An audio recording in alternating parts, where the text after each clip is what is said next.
Language of the scene, SAMGHA means assembly. The gathering together of many bhiksus in one place is called SAMGHA. In the same way, a group of large trees is called a forest. Taken separately, the trees do not make up a forest, but if they are cut down one by one, there is no longer a forest. In the same way, taken separately, the bhiksus do not make up a SAMGHA, but if they are removed one by one, there is no longer a SAMGHA. The bhiksus must be gathered together to constitute a SAMGHA. There are 4 types of SAMGHA. 1. The assembly having shame. 2. The shameless SAMGHA. 3. The assembly of dumb sheep. 4. The true SAMGHA. 1. What is the SAMGHA having shame? This assembly observes the precepts without transgressing them, its actions of body and speech are pure, it knows how to distinguish the beautiful from the ugly but has not attained the path. 2. What is the shameless SAMGHA? This assembly violates the precepts, its actions of body and speech are impure, there is no evil that it does not commit. 3. What is the assembly of dumb sheep? This assembly does not violate the precepts but its faculties are dull and it lacks wisdom.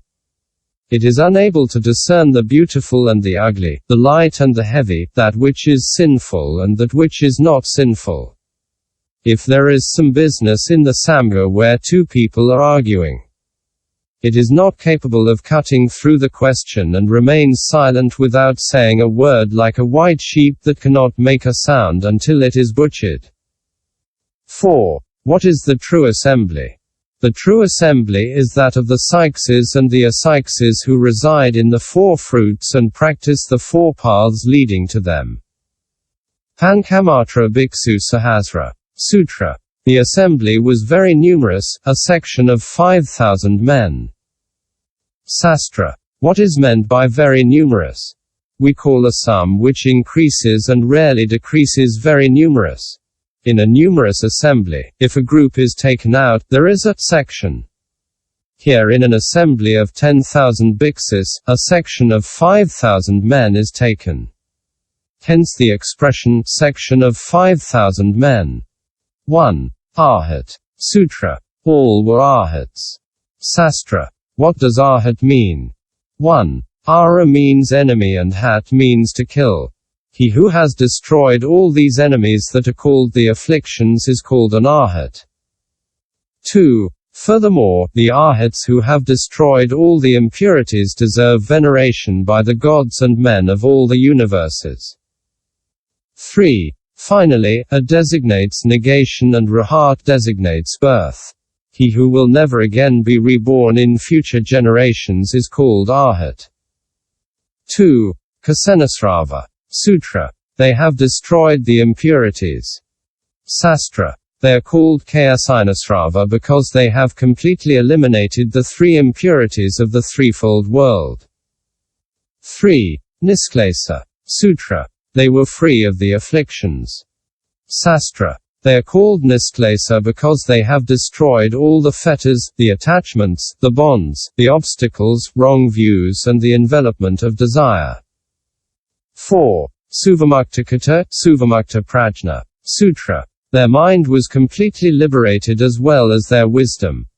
Sastra. Question. Why are they Suvamuktakata and Suvamukta Prajna? Answer. 1. The heretics who have renounced pleasure acquire liberation of mind on one single point and by a single path, but they are not freed from all the obstacles. This is why the arhats alone are called Suvamuktakata and Suvamukta Prajna. 2. Furthermore, the arhats have acquired liberation of mind by a twofold path.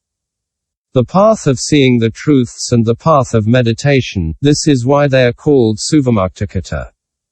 As for the CH.6, while they have acquired deliverance of mind, they are not yet completely liberated because they still retain a residue of the fetters.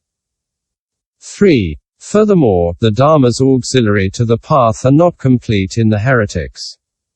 They seek the path by cultivating one single quality or 2 qualities, but they are unable to find the path. According to them, the person who is seeking purity by almsgiving alone or by sacrificing to the gods can escape from grief and be reborn in a land of eternal bliss. Others speak about an eightfold path to go to purity. 1. Individual insight. 2. Tradition. 3. Study of the texts. 4. Fear of inner suffering. 5. Fear of suffering inflicted by great beings. 6. Fear of suffering inflicted by the gods. 7. The acquisition of a good teacher. 8. Generosity practiced on a grand scale. They say that only the eighth method, namely, generosity, merits the name of the path of purity. Finally, some heretics consider only alms-giving and discipline as pure, others, alms-giving and jhana, yet others, alms-giving and the pursuit of wisdom. All these paths are incomplete. The person who calls the absence of any quality or just a few qualities purity will be able to attain liberation of mind to a certain degree, but he will not be completely liberated. For in him the path of nirvana is not complete. A stanza says, "The man who lacks qualities will be unable to cross the ocean of birth, old age, sickness and death. The man endowed with a few qualities will not be able to do more." The path of good practices has been proclaimed by the Buddha. Here the Shu Po To Fan Tche King, Subhadra Brahmacari Sutra, is cited. The brahmacarin Subhadra, 120 years old and possessing the superknowledges, was on the shore of Lake Na Potatu. During the night in a dream he saw everybody without eyes, with bodies naked and deep in shadow. The sun had disappeared, the earth destroyed, the ocean dried up and Sumeru toppled over by windstorms.